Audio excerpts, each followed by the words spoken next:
Umuwi siya sa Pilipinas, dala ang pangarap na sorpresahin ang kanyang mga magulang ng kanyang tagumpay sa buhay. Ngunit ang tumambad sa kanya sa labas ng kanyang sariling mansyon ay nagpakaba sa kanyang dibdib. Dalawang nanginginig na matatanda, itinapon sa labas na parang basura. Hindi niya inakala na ang tanawin na iyon ay magtutulak sa kanya sa isang kalaliman ng pagsisisi na hinding-hindi niya malilimutan.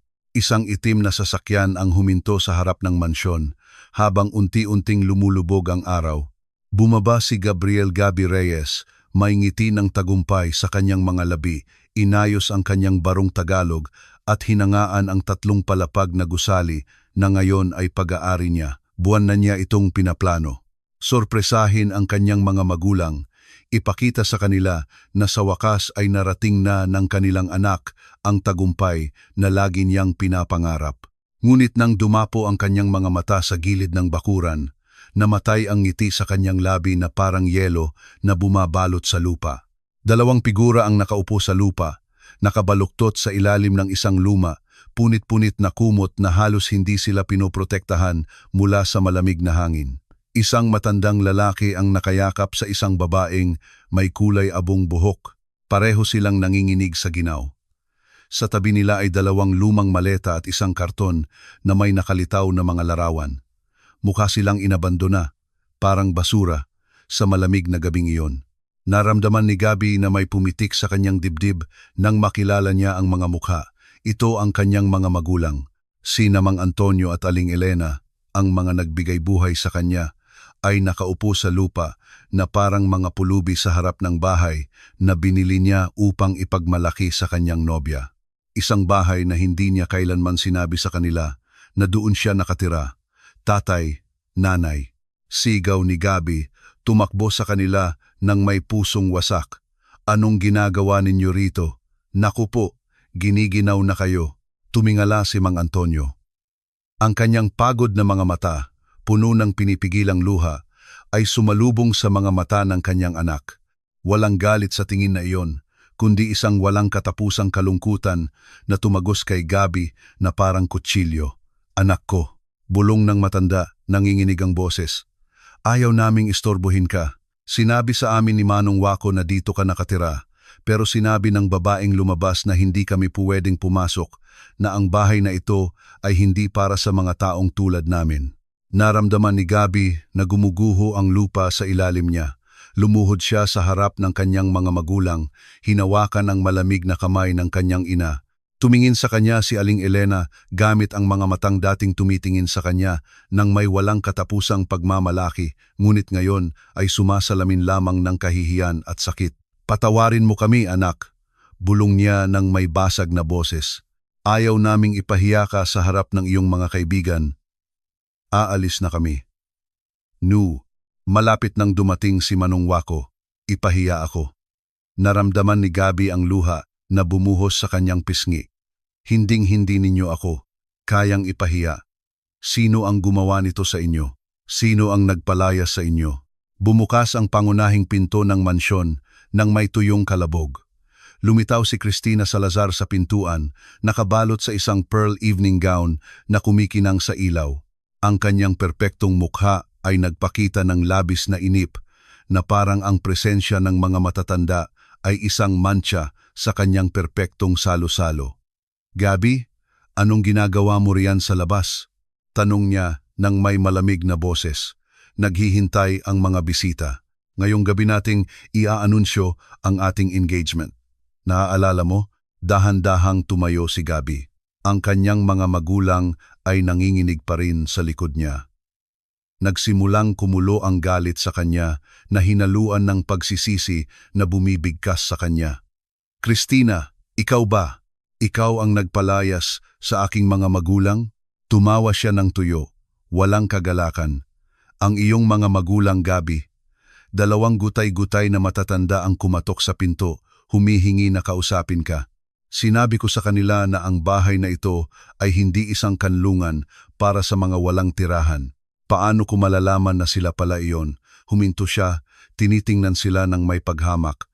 Bagaman, kung titingnan sila, naiintindihan ko kung bakit hindi mo sila kailanman binanggit. Hindi sila akma sa imaheng binuo natin, tama. Ang katahimikan na sumunod ay nakakabingi. Ilang bisita ang lumabas, naakit ng iskandalo.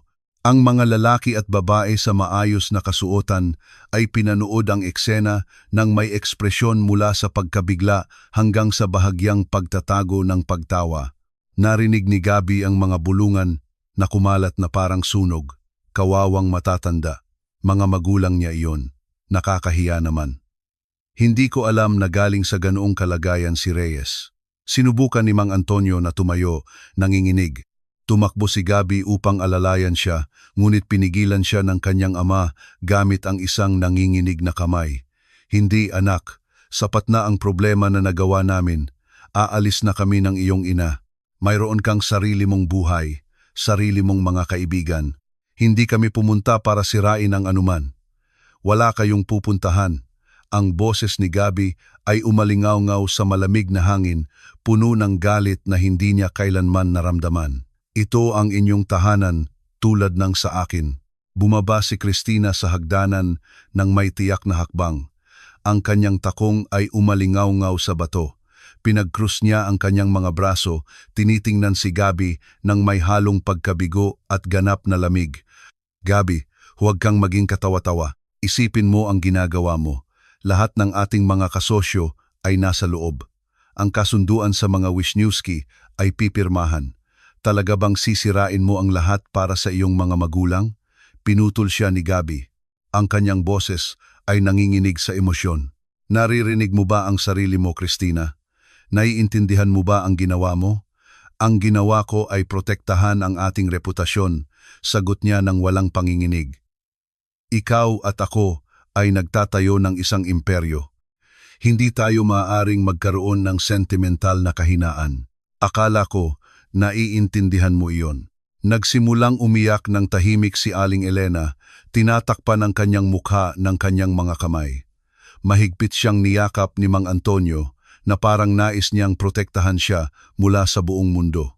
Naramdaman ni Gabi na may tuluyang pumitik sa kanya nang makita ang kanyang mga magulang sa ganoong kalagayan.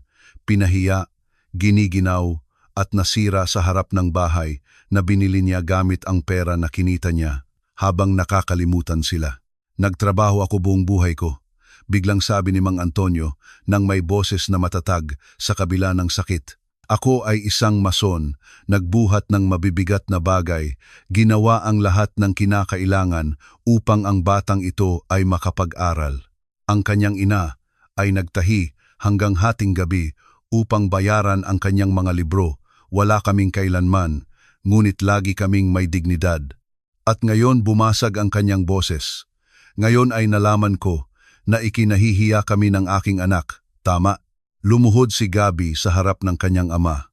Tatay, hinding-hindi ko kailanman. Kaya bakit hindi mo kami kailanman binisita, anak? Ang tanong ng kanyang ina ay isang bulong na nagdadala ng mga taon ng sakit. Bakit ka tumigil sa pagtawag? Bakit kapag hinahanap ka ni Manong Wako, lagi mong sinasabi na abala ka? Walang sagot si Gabi. Nabilaukan siya sa mga salita at ang mga alaala ay bumalik sa kanya na parang alon. Mga tawag na hindi sinagot, mga walang kabuluhang dahilan, mga sirang pangako na bibisitahin sila sa lalong madaling panahon. Sinabi niya sa kanyang sarili na nagtatayo siya ng isang mas mahusay na kinabukasan na kapag nagtagumpay siya ng sapat, babalik siya para sa kanila. Ibibigay niya sa kanila ang lahat ng nararapat sa kanila. Ngunit ang katotohanan ay mas madilim at mas simple. Ikinahihiya niya. Ikinahihiya niya ang kanyang mapagpakumbabang pinagmulan sa harap ni Cristina at ng kanyang social circle.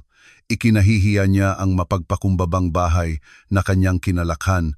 Ikinahihiya niya ang magaspang na kamay ng kanyang ama at ang simpleng Tagalog ng kanyang ina. Ipinagpalit niya ang 2 taong nagmamahal sa kanya ng walang kondisyon para sa isang mundo na tinanggap lamang siya para sa kanyang pera. Ginoong Reyes, isang magaspang na boses ang pumutol sa sandali. Isang matandang lalaki sa maitim na jumpsuit ang lumapit mula sa kalye, may dalang kumukulong termos. Nagdala ako ng mainit na kape para kina Mang Antonio at Aling Elena. Hindi ko na sila kayang iwan sa labas. Ito si Manong Wako, ang dating pinagkakatiwalaang manggagawa ng kanyang mga magulang. Ngayon, ang kanilang tanging tunay na suporta. Ang taong nag-aalaga ng mga manok sa likod bahay ng mapagpakumbabang tahanan na nagturo kay Gabi na sumakay ng bisikleta na hindi kailanman tumigil sa pagtawag sa kanya ng aking anak kahit gaano karaming pera ang mayroon siya. Tiningnan ni Manong Wako si Gabi ng may halong pagkabigo at kalungkutan na mas masakit kaysa sa anumang paninisi. Sinabi sa akin ni Mang Antonio tungkol sa iyo, ilang linggo na ang nakakaraan, Batang Gabi. Sinabi niya na nais kanyang makita, na may mahalaga siyang sasabihin sa iyo. Sinubukan kitang hanapin, nag-iwan ako ng mga mensahe, ngunit lagi kang nasa mga pulong, naglalakbay, nasa mahalagang hapunan. Naramdaman ni Gabi na huminto ang mundo. Kinailangan akong makita ni tatay. Bakit? Anong nangyari? Iniwas ni Mang Antonio ang kanyang tingin, ngunit si Aling Elena ang nagsalita ng may nanginginig na boses. Sinabi ng mga doktor na mahina ang kanyang puso, anak, na wala na siyang gaanong oras. Kaya nais ka naming makita sa huling pagkakataon. Nais lang naming magpaalam. Ang sigaw na lumabas kay Gabi ay isang primitive, nakakawasak na tunog. Kumapit siya sa kanyang ama na parang nawawalang bata, humahagulgol ng walang kontrol habang ang mga bisita ay pinanood ang eksena ng may walang ekspresyon na mukha. Ang ilan ay bumubulong, ang iba ay umiiwas ng tingin na parang nahihiya. Ngunit si Cristina ay nanatiling hindi gumagalaw sa hagdanan, nakakrus pa rin ang kanyang mga braso, walang bakas ng pagmamalasakit sa kanyang perpektong make-up na mukha. Hindi ko alam, iyak ni Gabi. Tatay, hindi ko alam, patawarin mo ako, pakiusap, patawarin mo ako. Pinisil ni Mang Antonio ang ulo ng kanyang anak gamit ang nanginginig na mga kamay. Walang dapat patawarin, anak. Pinili mo ang iyong landas, at iyon ay mabuti. Nais lang ka naming makita muli bago ako umalis. Iyon lang, tinulungan ni Manong Wako ang mga matatanda na tumayo. Nanginginig si Mang Antonio at mahigpit siyang inalalayan ni Gabi. Naramdaman kung gaano kalutang ang katawan na dati ay tila walang talo. Ihahatid ko na sila pabalik sa bahay, tahimik na sabi ni Manong Wako. Sapat na ang ginaw na naramdaman nila. Hindi, putol ni Gabi. Dito sila mananatili. Ito na ang kanilang tahanan ngayon. Bumaba si Cristina sa huling hagdanan. Ang kanyang pasensya ay tuluyang naubos. Gabi, makinig ka sa akin ng mabuti. Kung ang mga taong ito ay papasok sa bahay na ito, aalis ako. At hindi lang ako. Ang mga Wisniewski, ang mga kasosyo, ang buong negosyo na binuo natin. Kailangan mong pumili, alinman sa iyong nakaraan sa kahirapan o sa ating kinabukasan ng tagumpay. Ang katahimikan ay ganap, maging ang hangin ay tila huminto. Lahat ng mata ay nakatingin kay Gabi, naghihintay ng kanyang desisyon. Tinitingnan siya ng kanyang ama na may matang puno ng luha, ngunit mayroon ding pag-unawa, na parang alam na niya ang sagot. Mahigpit na hinawakan ng kanyang ina ang kamay ni Mang Antonio, naghahanda para sa isa pang pagkabigo. Tiningnan ni Gabi si Cristina, pagkatapos ay ang kanyang mga magulang, at sa sandaling iyon, isang bagay na natutulog sa kanya ay sa wakas ay nagising. Manong Wako, sabi ni Gabi nang may matatag na boses, pinupunasan ang kanyang luha. Ihatid mo ang aking mga magulang sa loob, sa master bedroom. Ihanda mo sa kanila ang pinakakomportableng kama sa bahay. Gabi, nagsimula si Cristina nang may nagbabantang boses. Ikaw, pinutol siya ni Gabi. Tinitingnan siya ng may mga matang sa unang pagkakataon ay nakakita ng malinaw. Maaari kang manatili o umalis, ngunit sasabihin ko sa iyo ang isang bagay. Nagtayo ako ng isang imperyo, sa likod ng 2 taong isinakripisyo ang lahat para sa akin. At sa loob ng maraming taon, nagkunwari ako na hindi sila umiiral dahil ikinahihiya ko kung saan ako nanggaling.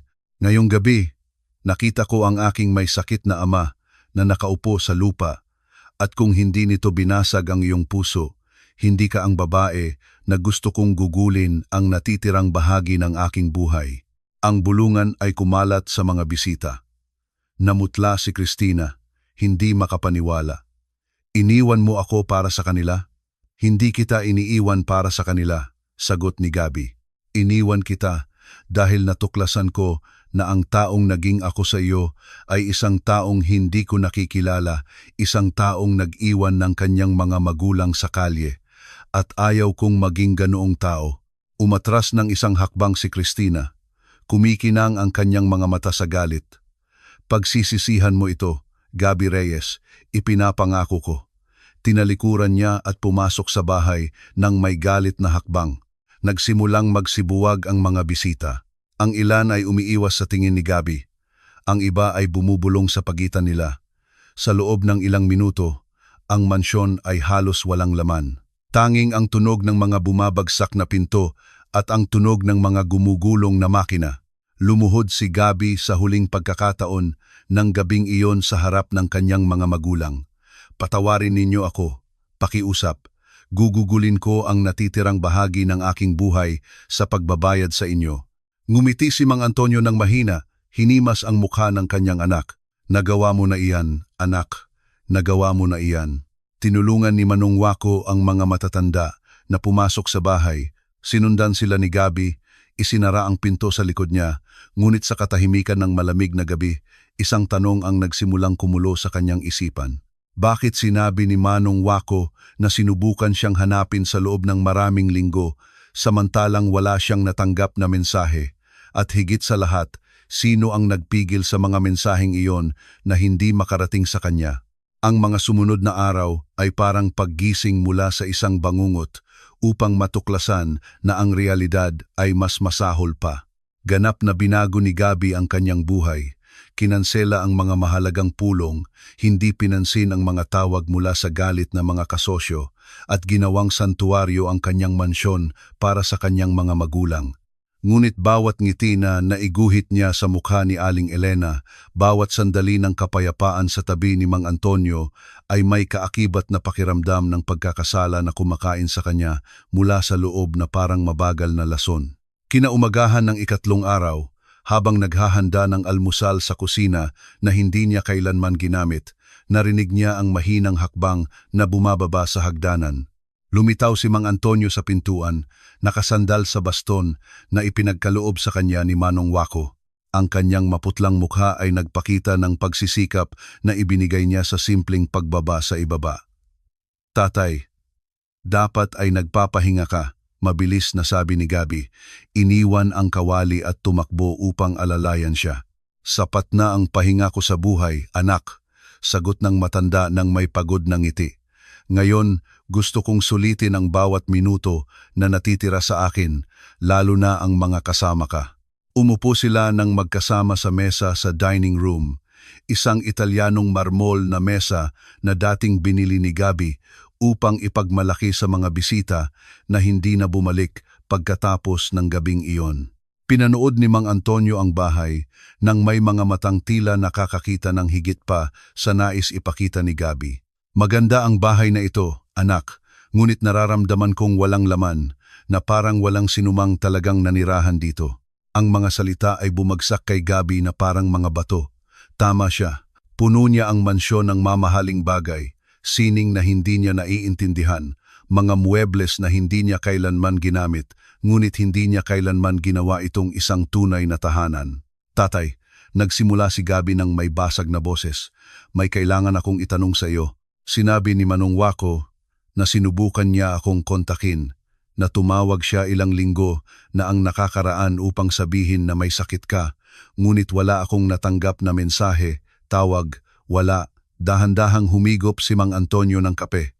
Bahagyang nanginginig ang kanyang mga kamay. Ipinakita sa akin ni Manong Wako ang call log sa kanyang telepono. Tumawag siya sa iyong opisina ng labantan na beses sa loob ng 3 linggo. Laging sinasabi sa kanya na abala ka, na ipapasa nila ang mensahe, ngunit hindi ka kailanman tumawag pabalik. Imposible, naramdaman ni Gabby na nanlalamig ang kanyang dugo. Lagi kong ipinapasa sa akin ang lahat ng mensahe ng aking assistant. Lahat. Ang iyong assistant? Tanong ni Mang Antonio. Ano ang pangalan niya? si Monica Reyes. 3 taon na siyang kasama ko. Ganap siyang mapagkakatiwalaan. Dahan-dahang tumango ang matanda. Ngunit isang bagay sa kanyang tingin ay nagpahiwatig na mas marami siyang alam kaysa sa sinasabi niya. Anak ko, sa mga araw na ito, may nakita ako rito. May mga pag-uusap akong narinig na marahil ay hindi ko dapat narinig at mayroon kang kailangang malaman tungkol sa gabing dumating kami. Lumapit si Gabi, malakas ang tibok ng kanyang puso. Ano tatay? Bago pa man makasagot si Mang Antonio, bumukas ang pinto ng harapan ng may kalabog, galit na pumasok si Cristina, at sa likod niya ay 2 lalaki na nakasuit na agad na kinilala ni Gabi, sina Mr. Richard Wisniewski at ang kanyang anak na si Janek, ang pinakamahalagang kasosyo sa kanyang kumpanya. Gabi, kailangan nating mag-usap kaagad, utos ni Cristina, ganap na hindi pinansin ang presensya ni Mang Antonio. Hindi ito magandang oras, sagot ni Gabi. Tumayo, kasama ko ang aking ama. Lumapit si Mr. Richard Wisniewski. Ang kanyang karaniwang magalang na mukha ay naging maskara ng pagiging matatag. Reyes, nagpulong ang board kagabi. Ang iyong pag-uugali ay hindi katanggap-tanggap. Pinahiya mo si Cristina sa harap ng mga pangunahing investor. Ang kasunduan sa pagsasama ng ating mga kumpanya ay suspendido hanggang sa karagdagang abiso. At hindi lang iyan, dagdag ni Janek, pinag-cruise ang kanyang mga braso. Ilang kliyente ang nagbabawi ng kanilang mga account. Sabi nila, hindi sila makakapagtiwala sa isang taong ganito, kabilis magbago ng damdamin. Naramdaman ni Gabi na kumukulo ang galit sa kanya. Mabilis magbago ng damdamin? Pinagtanggol ko ang aking mga magulang laban sa isang gawa ng kalupitan. Kung iyon ay mabilis magbago ng damdamin, hindi ako gustong maging bahagi ng inyong mundo. Tumawa ng mapait si Cristina. Ang iyong mundo ay hindi na umiiral, Gabi. Sinuri ko ang mga numero ngayong umaga. Kung walang kasunduan sa mga Wisniewski, nawawalan ang iyong kumpanya ng 70% ng kita nito. Sa loob ng 3 buwan, mababang karote ka. Kaya mababang karote ako, sagot niya. Nagulat sa kanyang sarili sa pagiging matatag ng kanyang boses. Ngunit hindi ako mag-iisa. Napakakasiya-siya, sabi ni Cristina, nang may sarkasmo. Isang matagumpay na entrepreneur ang isinusuko ang lahat para sa kanyang matatandang magulang, halos makata. Sayang lang at ang tula ay hindi nagbabayad ng mga bayarin sa bahay. Nahirapang tumayo si Mang Antonio, nakasandal sa mesa. Ang kanyang boses, bagaman mahina, ay umalingaw-ngaw ng autoridad na ikinagulat ng lahat. Binibini, hindi ko alam kung anong klase ka ng tao. Ngunit sasabihin ko sa iyo ang isang bagay. Maraming taon akong nabuhay nang wala akong anuman, kundi ang pagmamahal ng aking pamilya, at nakita ko ang mga mayayaman na namatay ng mag-isa, napapalibutan ng mga luho, ngunit walang sinumang magluluksa para sa kanila. Pinili ng aking anak ang pagmamahal kaysa sa pera, at iyan ang tanging tunay na kayamanan na umiiral. Ang katahimikan na sumunod ay ganap. Namutla si Cristina, ngunit mabilis na nabawi ang maskara ng lamig. Napagandang talumpati, ngunit ang mga talumpati ay hindi nakakabusog. Tinalikuran niya si Gabi, mayroon kang patrum bantay oras upang mag-isip o mawawala sa iyo ang lahat. Umalis ang 3, nag-iwan ng bakas ng mamahaling pabango at nakatagong pagbabanta. Tinulungan ni Gabi ang kanyang ama na umupo muli, napansin kung paano siya nanginginig sa pagsisikap na ibinigay niya sa maliit na gawa ng katapangan. Tatay, hindi mo sana, kailangan may magsasabi niyan, putol ni Mang Antonio. Ang babaeng iyan ay may lason sa kanyang puso, anak, at ang gusto kong sabihin sa iyo, bago sila dumating, ay mahalaga. Noong gabing dumating kami, bago kami pinalayas, narinig ko si Cristina na nakikipag-usap sa telepono sa opisina. Akala niya natutulog kami sa waiting room kung saan kami iniwan ng butler. Ano ang narinig mo, tatay? Huminga ng malalim si Mang Antonio na parang ang mga salita ay nagdulot sa kanya ng pisikal na sakit.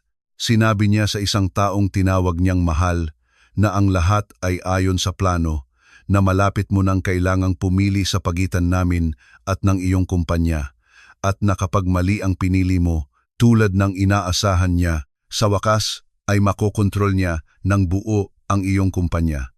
Naramdaman ni Gabby na gumuguho ang lupa sa ilalim niya. Hindi iyan makatwiran.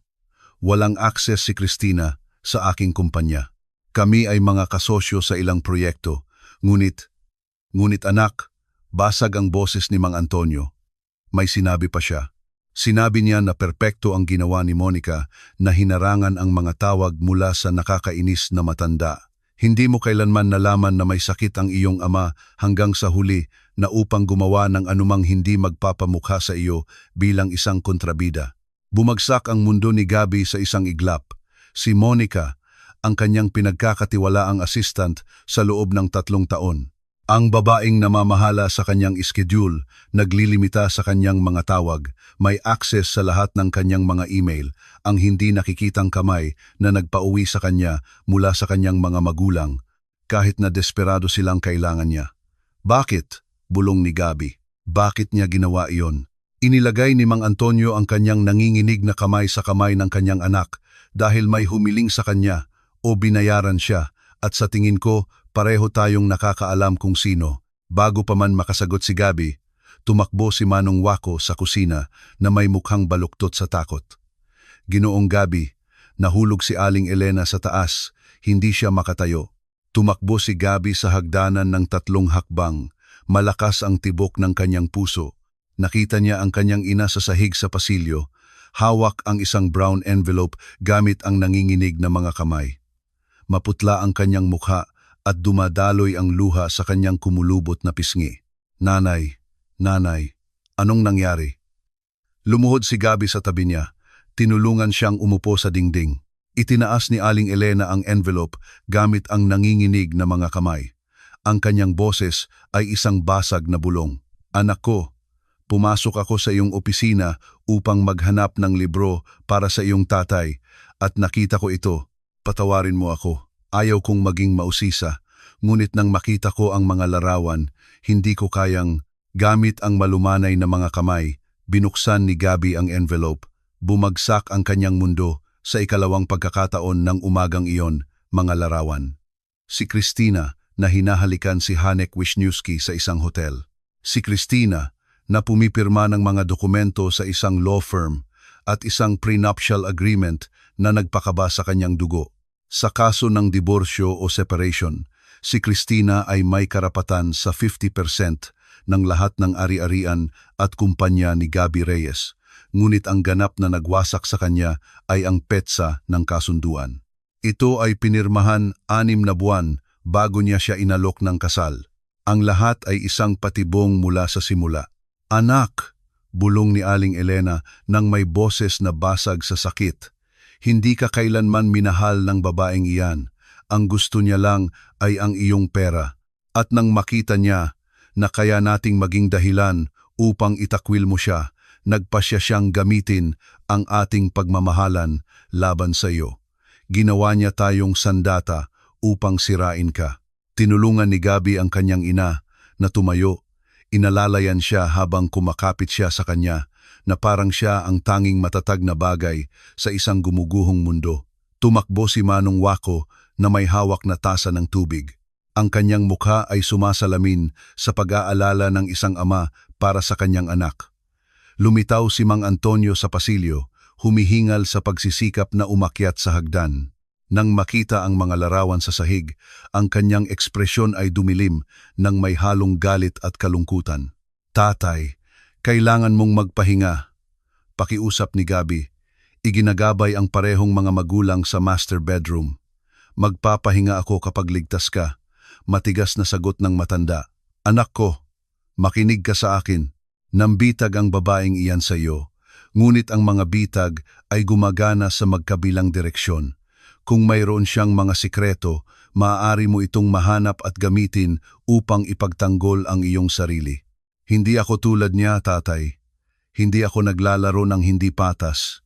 Hinawakan ni Aling Elena ang mukha ng kanyang anak. Pinilit siyang tumingin sa kanyang mga mata. Hindi ito tungkol sa hindi patas na laro, anak. Ito ay tungkol sa hustisya, upang hindi na niya masira ang mas maraming tao. Anak ng aking kaluluwa, kung may natutunan ako sa buhay, iyon ay ang katahimikan sa harap ng kasamaan ay pagiging kasabwat. Hindi mo siya maaaring hayaang makalusot. Tiningnan ni Gabi ang kanyang mga magulang, malutong, matanda, may sakit, ngunit mas malakas pa rin kaysa sa kanya dahil naiintindihan nila ang isang bagay na nakalimutan niya sa kanyang paghahangad ng tagumpay, na ang tunay na lakas ay hindi nanggagaling sa kapangyarihan o pera, kundi sa integridad at pagmamahal. Sige, sabi niya sa wakas, ngunit gagawin natin ito ng tama, walang paghihiganti, kundi hustisya, tama. Nang gabing iyon, habang natutulog ang kanyang mga magulang sa master bedroom, umupo si Gabi sa kanyang opisina kasama si Manong Wako. Ang matanda ay isang tahimik na saksi sa buong kwento. Nagmamasid mula sa anino kung paano naligaw ang anak na tinulungan niyang palakihin sa mundo ng ambisyon at pagtataksil. Manong Wako, kailangan ko ang iyong tulong. Kailangan kong malaman ang lahat ng nakita mo, lahat ng narinig mo. Bawat detalye ay mahalaga. Dahan-dahang tumango ang lalaki. Inilabas ang isang nakatuping papel mula sa kanyang bulsa. Mayroon pang iba na hindi sinabi sa iyo ni Mang Antonio, Batang Ginoo. Noong gabing dumating kami, narinig ko si Ginang Cristina na nakikipag-usap sa ibang tao bukod sa tinawag niyang mahal, isang lalaki. Sinabi niya sa kanya na ikaw ang huling hadlang sa isang malaking bagay na kapag nakontrol ka na niya o wala ka na sa laro, maaaring magsimula ang tunay na proyekto. Tunay na proyekto? Anong proyekto? Iniabot ni Manong Wako ang nakatuping papel. Isinulat ko ang pangalang binanggit niya, may kinalaman sa mga pamumuhunan sa South America. Tinawag niya itong Operation Butterfly. Sinabi niya na may pirma mo man o wala, aalis ang perang iyon sa bansa bago matapos ang taon. Naramdaman ni Gabi na nanlalamig ang kanyang dugo. Operation Butterfly. Nakilala niya ang pangalang iyon mula sa mga dokumento na pinirmahan niya ilang linggo na ang nakakaraan na sinabi sa kanya ni Cristina na ito ay simpleng pagpapalawak lamang ng kumpanya. Mga dokumento na pinirmahan niya nang hindi sinusuri, bulag na nagtitiwala sa babaeng akala niya ay mahal niya. Ano ang tunay niyang pinirmahan at ano pa ang pinaplano ni Cristina gamit ang kanyang pera, ang kanyang pangalan, ang kanyang kumpanya? Tumayo si Gabi at lumapit sa bintana, pinanood ang gabing puno ng bituin. Sa isang lugar sa lungsod na iyon, naniniwala si Cristina na tinalo niya siya, na inhiwalay niya siya, sinira at winasak. Hindi niya alam na ang tanging nagawa niya ay gisingin siya. Manong Wako, sabi ni Gabi nang hindi lumilingon. Bukas, pupunta tayo sa opisina. Ikaw, ako, at ang abogadong mas matalino kaysa sa kanilang lahat. Oras na upang matuklasan kung ano talaga ang Operation Butterfly at sino pa ang kasama. Opo, Batang Ginoo. At Manong Wako, salamat sa hindi mo pagsuko sa aking mga magulang, sa patuloy mong pagsubok na kontakin ako kahit na tila nakalimutan ko na kayo. Ngumiti ang matanda ng may kalungkutan. Hindi kailanman sumusuko ang isang ama sa kanyang mga anak, Ginoong Gabi. At bagaman hindi ako ang iyong ama sa dugo, nakita kitang lumaki. Para sa akin, lagi kang magiging batang tumatakbo nang walang sapin ang paa sa likod bahay, humahabol ng mga manok. Ang mga bata, bagaman naliligaw, ay laging makakahanap ng daan pa uwi. Naramdaman ni Gabi na muling bumuhos ang luha sa kanyang mga mata. Ginugol niya ang mga taon sa pagtatayo ng mga pader sa paligid ng kanyang puso na naniniwala na ang katigasan ay lakas, na ang lamig ay kapangyarihan. Ngunit sa loob ng 3 araw, tinuruan siya ng kanyang mga magulang at ni Manong Wako ng higit pa tungkol sa tunay na lakas kaysa sa lahat ng kanyang mga taon ng tagumpay sa negosyo. Ngayon, isang tanong na lamang ang natitira. Makaya ba niyang iligtas ang sinisira ni Cristina? At higit sa lahat, matuklasan ba niya ang katotohanan bago huli na para sa kanyang ama? Dahil habang pinaplano ni Gabi ang kanyang susunod na hakbang sa itaas, si Mang Antonio ay nahihirapan sa paghinga. Idinidikit ang isang panyo sa kanyang bibig habang natutulog ang kanyang asawa sa tabi niya. Hindi alam na ang oras ng kanyang asawa ay nauubos ng mas mabilis kaysa sa inaakala ng kanyang anak. May kakaibang paraan ang buhay upang itulak ang mga tao sa katotohanan, at kung minsan ang katotohanan iyon ay dumarating kapag nauubos na ang oras. Ang sumunod na umaga ay sumapit ng may kakaibang katahimikan sa mansyon. Nagising si Gabi sa sofa sa kanyang opisina, napapalibutan ng mga dokumento na sinuri niya hanggang madaling araw. Bawat dokumento na natuklasan niya tungkol sa Operation Butterfly ay parang pagtuklas ng isa pang saksak sa likod, mga transfer na may authorization ng kanyang pirma, mga account sa mga tax haven, mga phantom investment sa mga kumpanya na hindi man lang umiiral, hindi lang planong nakawan siya ni Christina, kundi ganap na wasakin siya. Ang amoy ng sariwang kape ay nagpabalik sa kanya mula sa kanyang pag-iisip. Sinundan niya ang amoy sa kusina at ang nakita niya ay nagpatigil sa kanya sa pintuan. Nakatayo si Aling Elena sa harap ng kalan, manumanong naghahanda ng pancakes, tulad ng ginagawa niya sa mapagpakumbabang tahanan na kinagisnan ni Gabi. Ang kanyang kumulubot na mga kamay ay gumagawa sa masa ng may galaw na nagpapakita ng mga dekada ng pagsasanay. Paggising bago sumikat ang araw upang maghanda ng almusal para sa kanyang pamilya. Nakaupo si Manong Wako sa mesa, nagbabalat ng mga dalandan para sa sariwang katas at pinanood ni Mang Antonio ang kanyang asawa nang may ngiti na pinagsama ang pagmamahal at nostalgia. "Nanay," bulong ni Gabi mula sa pintuan, "hindi mo kailangan gawin iyan." Tumalikod si Aling Elena, pinunasan ang kanyang mga kamay sa apron na nakita niya sa isang nakalimutang drawer. "Ay anak ko, laging nag-aalaga ang ina sa kanyang mga anak. Hindi mahalaga kung sila ay nasa bahay na gawa sa putik o sa palasyo. Ang pagmamahal ay inihahain sa plato, niluluto mula sa puso." Naramdaman ni Gabi na muling nagbabanta ang luha. Lumapit siya at niyakap ang kanyang ina mula sa likod. Ipinagpahinga ang kanyang ulo sa kanyang balikat tulad noong bata pa siya at ang mundo ay tila napakalaki. "Patawarin mo ako, nanay, sa lahat ng almusal na hindi nangyari, sa lahat ng umaga na mag-isa kang naghintay sa tawag ko."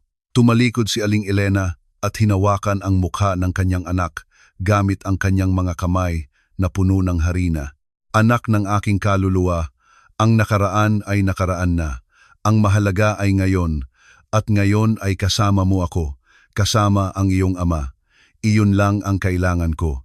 Huwag kang magsalita ng ganyan," putol ni Gabi. Nanginginig ang kanyang boses. "Magiging maayos si tatay. Hahanapin natin ang pinakamahusay na mga doktor, ang pinakamahusay na mga paggamot." Mahinang umubo si Mang Antonio mula sa likod ng mesa, at sa isang sandali, napansin ni Gabi kung paano discreetly idiniin ng kanyang ama ang isang panyo sa kanyang bibig. Mayroong isang bagay sa galaw na iyon na nagpakaba sa kanyang dugo. Ngunit bago pa siya makapagtanong, nagsalita si Manong Wako. "Ginoong Gabi, mayroon kang kailangang malaman. Kagabi, pagkatapos mong matulog sa opisina, nakatanggap ako ng tawag. Si Monica iyon, ang iyong assistant." Naramdaman ni Gabi na humihigpit ang lahat ng kanyang kalamnan. "Tinawagan ka ni Monica?" "Bakit?" Nagkatinginan si Manong Wako at Mang Antonio bago sumagot. Sinabi niya na kailangan kanyang makita kaagad, na mayroon siyang impormasyon tungkol kay Ginang Salazar na maaring makatulong sa iyo, ngunit hindi niya ito magagawa sa telepono, natakot siyang sinusundan siya. "Ito ay isang bitag," agad na sabi ni Gabi. "Nagtrabaho si Monica kay Christina upang ilayo ako sa inyo. Hindi ko siya mapagkakatiwalaan." "Marahil," sabi ni Mang Antonio nang mahina ngunit matatag, "o marahil ay napagtanto niya na siya ay nasa maling panig. Anak ko, ang mga tao ay maaaring magbago. Minsan, kapag nakikita nila ang mga kahihinatnan ng kanilang mga aksyon, sila ay nagigising. Inilagay ni Aling Elena ang isang plato ng mainit na pancakes sa harap ni Gabi kasama ang mga scrambled eggs at sausage na amoy ng kanyang pagkabata. Umupo siya sa tabi niya, hinawakan ang kanyang kamay. Noong bata ka pa anak, mayroon kaming kapitbahay na nagpapahirap sa aming buhay. Si Aling Nena ang pangalan niya. Kinikritik ako na mahirap kami, na ang iyong tatay ay nagtatrabaho gamit ang kanyang mga kamay. Sabi niya, hindi ka kailanman magtatagumpay dahil wala kang pinanggalingan. Nakikinig si Gabi habang kinakain ng pancake na lasa ng lahat ng alaala na sinubukan niyang ibaon. Isang araw, patuloy ng kanyang ina, nagkaroon ng kakila-kilabot na aksidente ang anak ni Aling Nena. Kailangan nila ng pera para sa ospital, ngunit nag-away siya sa lahat ng tao sa kapitbahayan. Walang gustong tumulong sa kanya. At alam mo ba kung sino ang pumunta sa kanyang bahay, dala ang lahat ng perang naipon namin? Si tatay, bulong ni Gabi, tinitingnan ang kanyang ama. Tumango si Mang Antonio. Ibinigay ko sa kanya ang lahat ng mayroon kami. Dahil ang sakit ng isang ama ay ang sakit ng lahat ng mga ama, at dahil ang pagkimkim ng sama ng loob ay parang pag-inom ng lason sa pag-asa na mamatay ang iba. Umiyak si Aling Nena sa aking mga braso ng araw na iyon, at mula noon, siya ang unang nagtanggol sa aming pamilya kapag may masasamang sinasabi ang iba. Ang mga tao ay maaaring magbago, anak, ulit ni Aling Elena. Kung gustong magsalita ni Monica, marahil ay dapat kang makinig, ngunit maging maingat, napakamaingat. Tinapos ni Gabi ang kanyang almusal ng tahimik, naramdaman ang bigat ng desisyon. Sa wakas, kinuha niya ang kanyang telepono at denial ang numero ni Monica. Sinagot niya sa unang ring. Ang kanyang boses ay tila natatakot. Ginoong Reyes, salamat sa iyong tawag. Kailangan kitang makita. May mga bagay na hindi mo alam. Nakakatakot na mga bagay na pinaplano ni Ginang Salazar. Bakit kita paniniwalaan, Monica? Hinarangan mo ang mga tawag ng aking ama. Inihiwalay mo ako sa kanya, nang higit niyang kailangan ako. Nagkaroon ng mahabang katahimikan. Nang magsalita muli si Monica, umiiyak siya. Dahil binayaran ako ng malaking pera upang gawin iyon. At kailangan ko ang pera na iyon para sa operasyon ng aking kapatid. Ngunit pagkatapos ay nakita ko ang iyong mga magulang sa lupa ng gabing iyon. Nakita ko silang nanginginig sa naginaw at napagtanto ko na naging isang taong lagi kong ipinapangako na hindi ako magiging. Pinikit ni Gabi ang kanyang mga mata, naramdaman ang halo ng galit at isang bagay na maaaring pagmamalasakit. Saan mo gustong magkita? Sa coffee shop, sa parke, sa toa, ngunit pakiusap, mag-isa kang pumunta, Ginoong Reyes. Kung malalaman ni Cristina na nakikipag-usap ako sa iyo, basag ang kanyang boses. Hindi ko alam kung ano ang kaya niyang gawin. Natapos ang tawag. Tiningnan ni Gabi ang kanyang mga magulang at si Manong Wako naghahanap sa kanilang mga mukha ng anumang pahiwatig kung ano ang gagawin. Pumunta ka anak, sabi ni Mang Antonio. Ngunit dalhin mo si Manong Wako, hayaan siyang manatili sa malapit, nagmamasid, at kung may mali, umalis ka agad doon. Ang mga oras hanggang 2 ng hapon ay lumipas na parang walang hanggan. Sinubukan ni Gabi na abalahin ang sarili sa pagsusuri ng mas maraming dokumento, ngunit ang kanyang isipan ay patuloy na gumagala. Paano kung ito ay isang bitag? Paano kung ginamit ni Cristina si Monica upang maglagay ng isa pang patibong para sa kanya? Ngunit mayroon ding posibilidad na si Monica ay may tunay na impormasyon na maaaring makatulong sa kanya, impormasyon na maaaring magprotekta sa kanyang mga magulang at iligtas ang natitira sa kanyang kumpanya. Eksaktong 200. Pumasok si Gabi sa coffee shop sa parke. Ito ay isang maliit na lugar na malayo sa sentro ng lungsod, ang uri ng lugar kung saan hindi kailanman pupunta ang mga tao mula sa kanyang dating social circle. Nakaupo si Monica sa isang mesa sa likuran, nakasuot ng maitim na salamin sa mata kahit na nasa loob siya. Tila siya ay tumanda ng 10 taon sa loob ng 1 linggo. Ginoong Reyes, sabi niya, nang umupo siya. Salamat sa pagdating. Mayroon kang 5 minuto, sagot ni Gabi ng malamig. At mas mabuti kung totoo ang sasabihin mo. Inalis ni Monica ang kanyang salamin. Pula at namamaga ang kanyang mga mata mula sa pag-iyak. Ang Operation Butterfly ay hindi lang isang financial fraud, Ginoo. Mas malala pa, ginagamit ni Christina ang iyong kumpanya bilang isang front upang maglaban ng pera para sa mga pandaigdigang organisasyon ng krimen. Ang mga pirma na nilagdaan mo sa mga dokumentong iyon ay ginagawa kang legal na kasosyo sa lahat. Naramdaman ni Gabi na huminto ang mundo. Imposible. Sinuri ko huminto siya, napagtanto ang katotohanan. Hindi, wala akong sinuri. Bulag akong nagtiwala sa kanya. Mayroon pa, inilabas ni Monica ang isang USB drive mula sa kanyang handbag. Narito ang lahat ng ebidensya, mga email, transfers, mga recorded conversation. Lahat ng kailangan mo upang patunayan na niloko ka. Ngunit mayroon ding iba, isang bagay tungkol sa iyong ama. Huminto ang puso ni Gabi. Ano ang tungkol sa aking ama? Nilunok ni Monica ang laway. Nanginginig ang kanyang mga kamay. Sinuri ni Christina ang kanyang medical history, ilang buwan na ang nakakaraan. Alam niya mula sa simula na may sakit si Mang Antonio at ginamit niya iyon, plano niya ang lahat upang matuklasan mo ang katotohanan sa pinakamasamang posibleng sandali kapag ang iyong ama ay napakahina na. Basag ang kanyang boses. Kapag huli na upang gumawa ng anumang bagay kundi magpaka-guilty. Biglang tumayo si Gabi, tinumba ang upuan. Ang galit na naramdaman niya ay parang likidong apoy sa kanyang mga ugat. Mayroon pa, putol ni Monica. Kailangan ng iyong ama ng isang mamahaling, napakamahal na experimental treatment. At sinigurado ni Christina na i-freeze ang lahat ng iyong pangunahing account. Kung walang kasunduan sa mga Wisniewski, wala kang kakayahang magbayad para doon. Paano mo nalaman ang lahat ng ito? Dahil ako ang namamahala sa iyong financial calendar, Ginoong Reyes. Nakita ko ang lahat, narinig ko ang lahat, at nanahimik ako dahil binayaran ako para doon.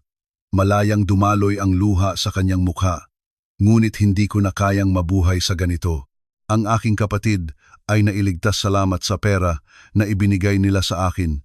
Paano ko masisiyahan ang kanyang buhay na alam kong tumulong ako sa pagsira sa iyo? Kinuha ni Gabi ang USB drive gamit ang nanginginig na mga kamay. Sa maliit na aparato na iyon ay ang buong katotohanan. Ang lahat ng dokumentadong pagtataksil, lahat ng kailangan niya upang pigilan si Christina.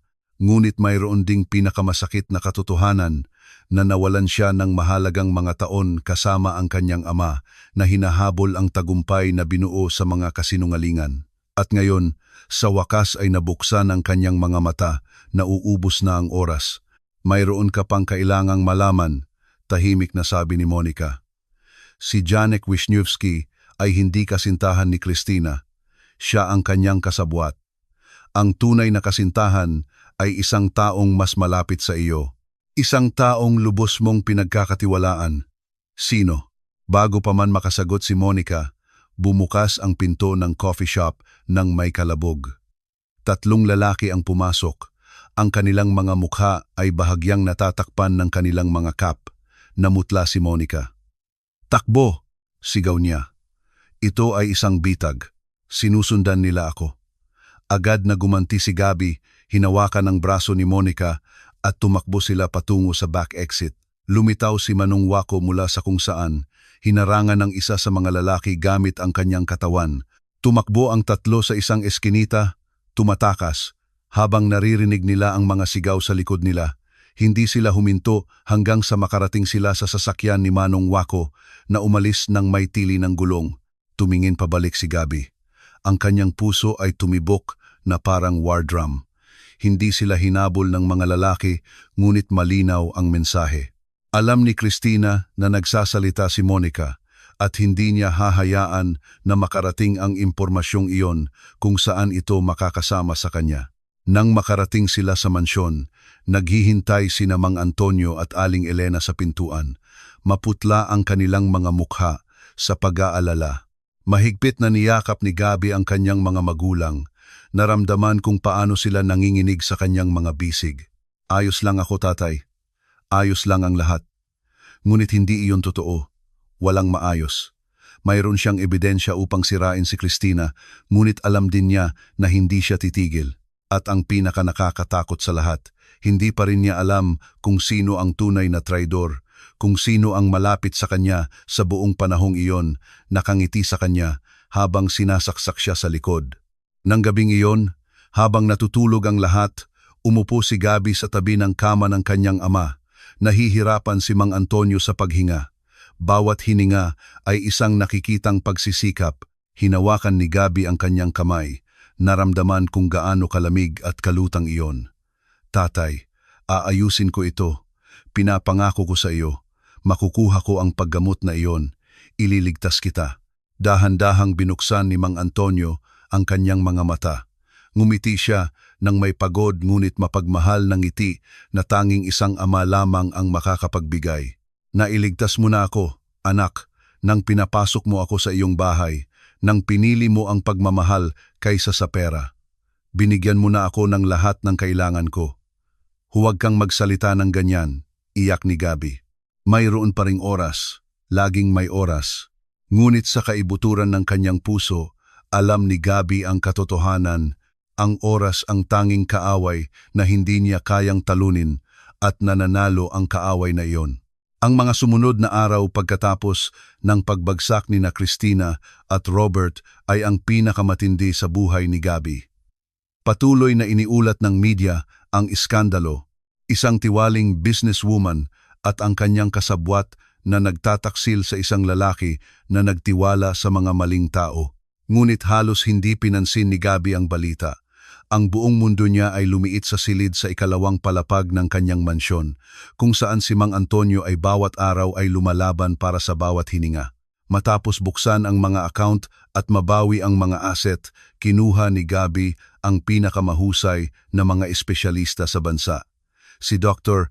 Novak, isang kilalang cardiologist sa buong mundo, ay sinuri si Mang Antonio at kinumpirma ang kinatatakutan ng lahat. Ang experimental treatment ay maaaring magbigay sa kanya ng ilang buwan pa, marahil isang taon, kung sila ay maswerte, ngunit hindi ito gamot kundi hiniram na oras. Magkano ang halaga? Tanong ni Gabby nang walang pag-aalinlangan.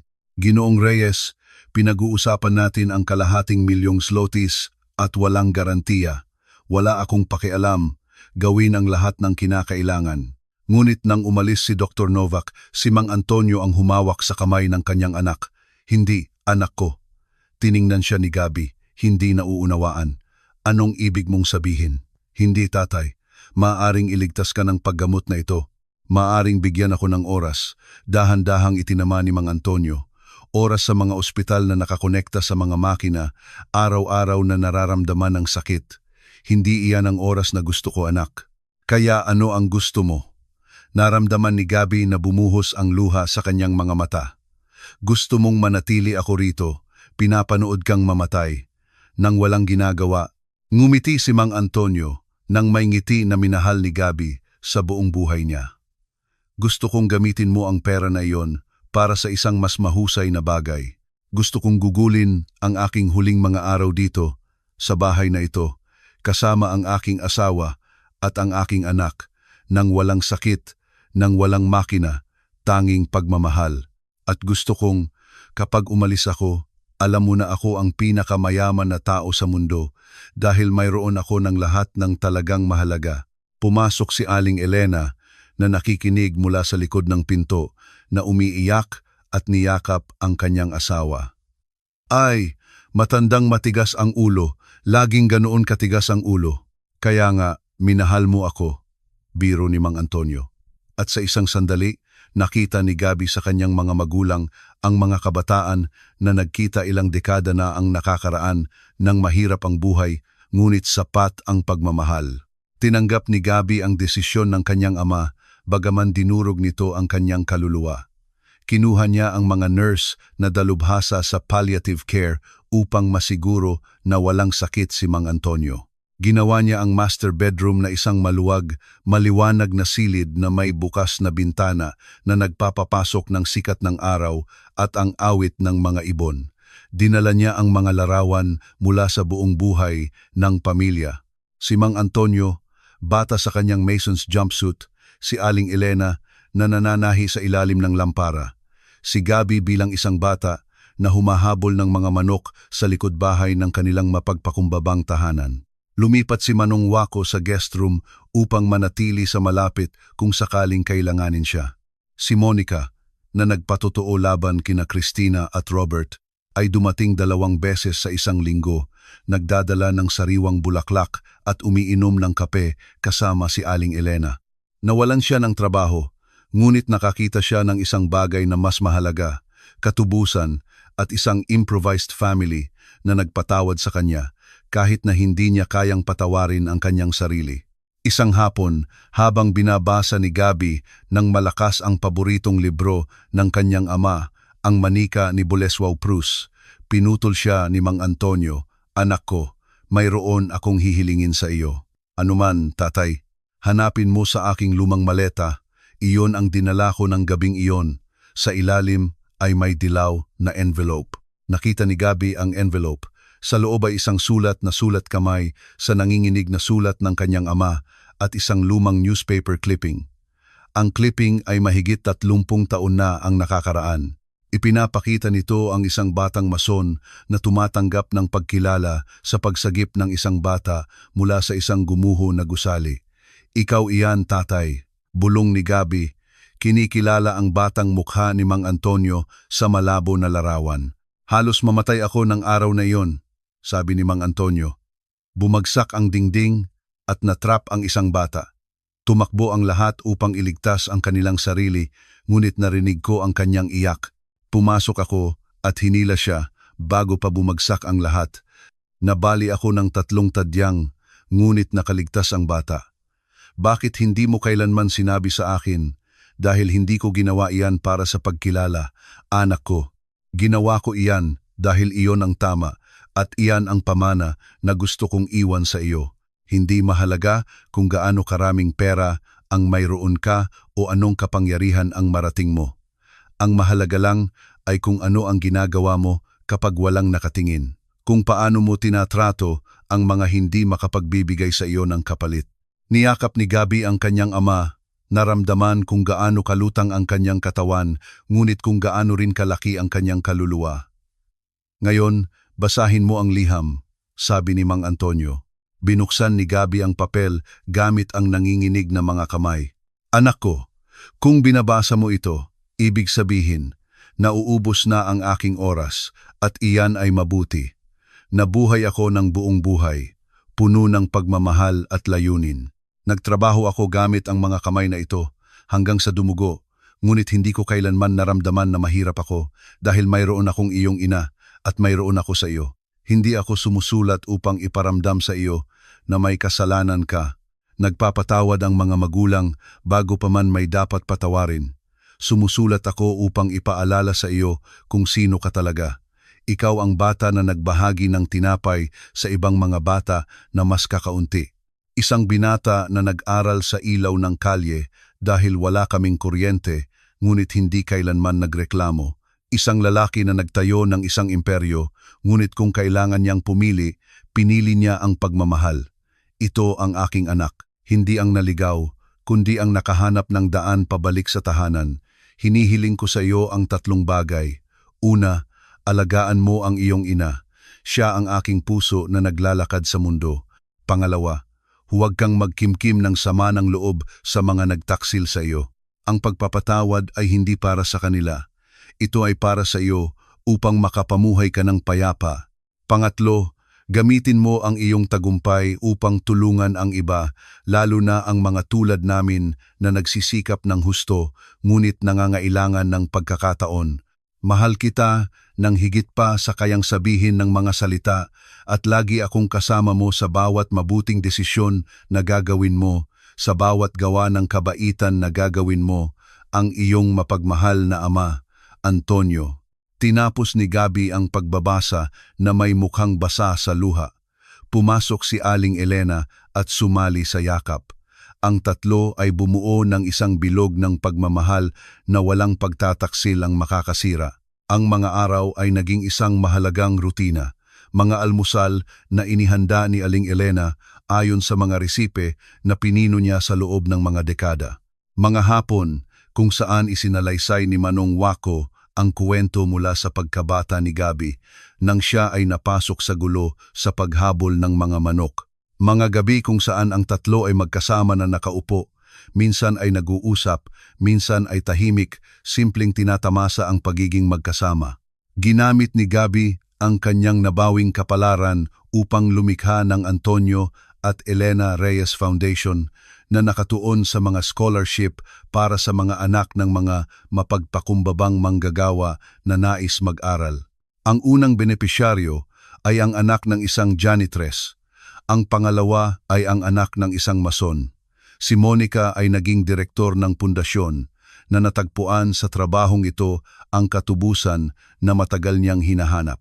Bawat oras na nagbigay siya ng scholarship, iniisip niya ang mga nakablock na tawag at ang sakit na idinulot niya, at bawat oras, binago niya ang kanyang pangako na gumawa ng mabuti.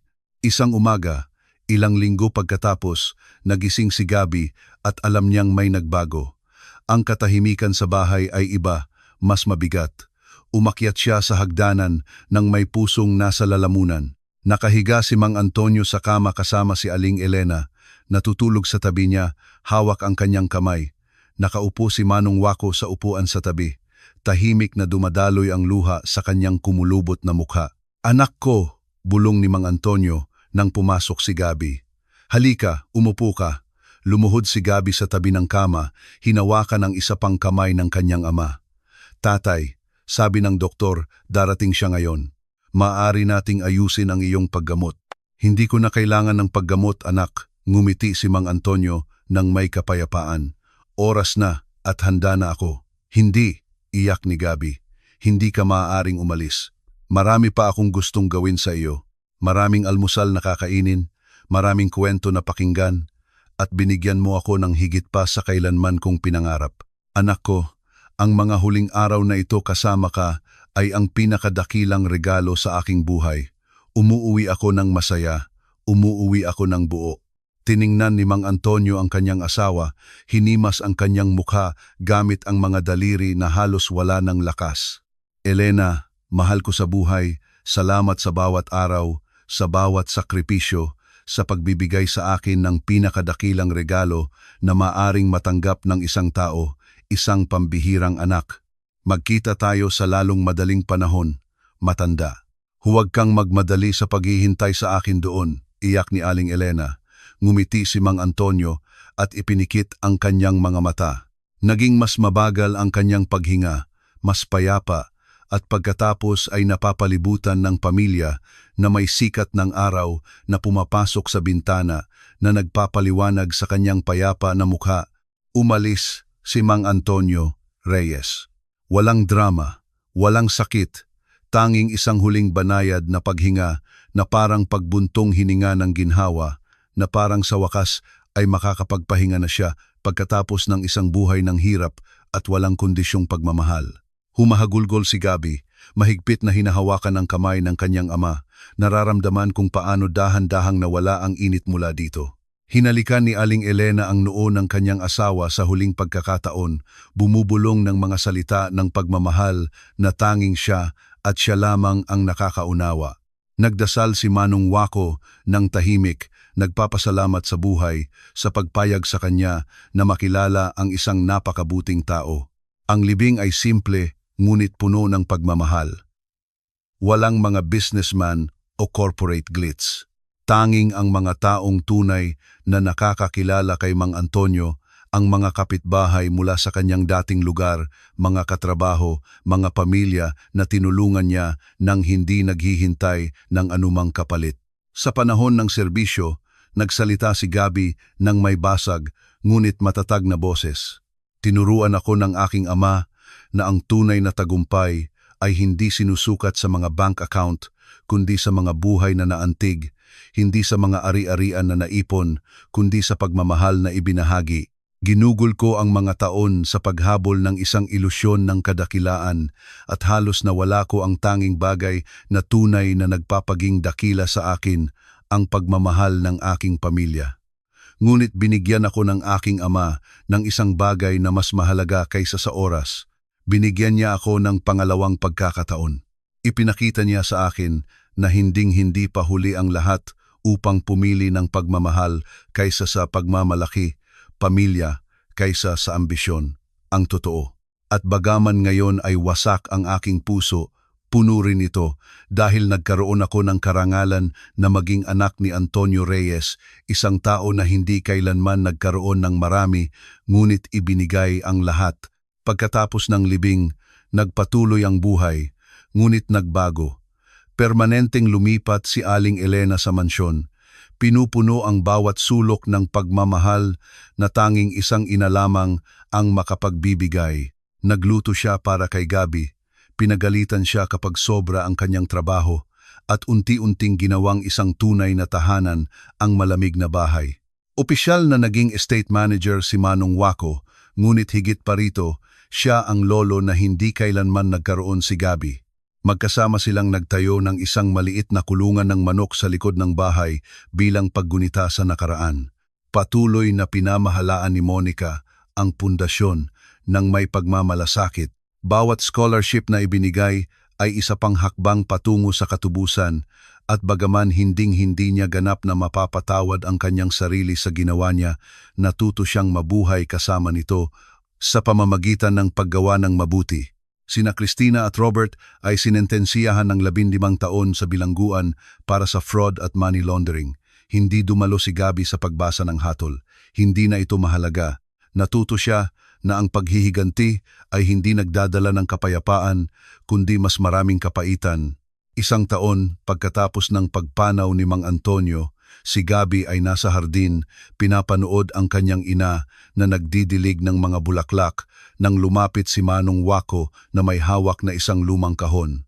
Ginoong Gabi, nakita ko ito habang nililinis ang silid na tinulugan ng iyong tatay. Sa tingin ko, gusto niyang magkaroon ka nito. Ito ang toolbox ni Mang Antonio. Ang parehong mga tool na ginamit niya upang magtayo ng mga bahay, magtayo ng mga pader, magpakain ng kanyang pamilya. Sa loob ay isang huling tala. Anak, ang mga tool na ito ang nagtayo ng aming pamumuhay. Ngayon, ikaw naman ang magtayo ng isang bagay na mas malaki, isang pamana ng kabutihan. Mahal kita, tatay. Niyakap ni Gabi ang kahon sa kanyang dibdib. Nararamdaman ang presensya ng kanyang ama na parang hindi siya kailanman umalis. At sa isang paraan, hindi siya umalis. Siya ay nasa bawat tamang desisyon na ginawa ni Gabi, sa bawat gawa ng kabaitan, sa bawat sandali na pinili niya ang pagmamahal kaysa sa pera. Nang gabing iyon, umupo si Gabi kasama ang kanyang ina sa beranda. Si Aling Elena ay nagniniting ng scarf habang nagsimulang lumitaw ang mga bituin sa kalangitan. Huminto si Aling Elena sa pagniniting at hinawakan ang kamay ng kanyang anak. Anak ko, lagi kang ipinagmamalaki ng iyong ama kahit na naligaw ka dahil alam niya na sa wakas ay makakahanap ka ng daan pabalik. At nakita mo ito, anak ng aking kaluluwa. Nakita mo ito. Tiningnan ni Gabi ang kalangitang puno ng bituin, naramdaman ang kapayapaan na hindi niya nakilala sa loob ng maraming taon. Nawalan siya ng kapalaran, nakakuha ng iba, nawalan siya ng mga kaibigan na naging kaaway, at nabawi niya ang isang pamilya na laging naghihintay sa kanya. At sa isang lugar na lampas sa mga bituin, sigurado siya na nakangiti si Mang Antonio dahil sa wakas ay natutunan ng kanyang anak ang pinakamahalagang aralin na ang pagmamahal ang tanging kayamanan na walang sinumang makakakuha mula sa iyo. Ang tanging pamana na talagang sulit iwan. Marahang umihip ang hangin, pinapaalog ang mga bulaklak na maingat na inalagaan ni Aling Elena. At sa bulong ng hangin na iyon, maaaring ipangako ni Gabi na narinig niya ang boses ng kanyang ama. Magaling, anak ko, magaling. At sa unang pagkakataon, sa loob ng mahabang panahon, alam ni Gabi nang may katiyakan na magiging maayos ang lahat, dahil natuto siya na ang tunay na tagumpay ay hindi ang pag-abot sa tuktok at pagiging mag-isa, kundi ang pag-abot doon kasama ang mga taong mahal mo at ang pagtatayo ng isang bagay na mananatili ng mas matagal kaysa sa iyong sariling buhay. Nawalan siya ng oras, nawalan siya ng pera, nawalan siya ng ama, ngunit nakakuha siya ng isang bagay na walang hanggan ang halaga. Nakahanap siya ng daan pabalik sa tahanan, at sa wakas, iyon lang ang talagang mahalaga.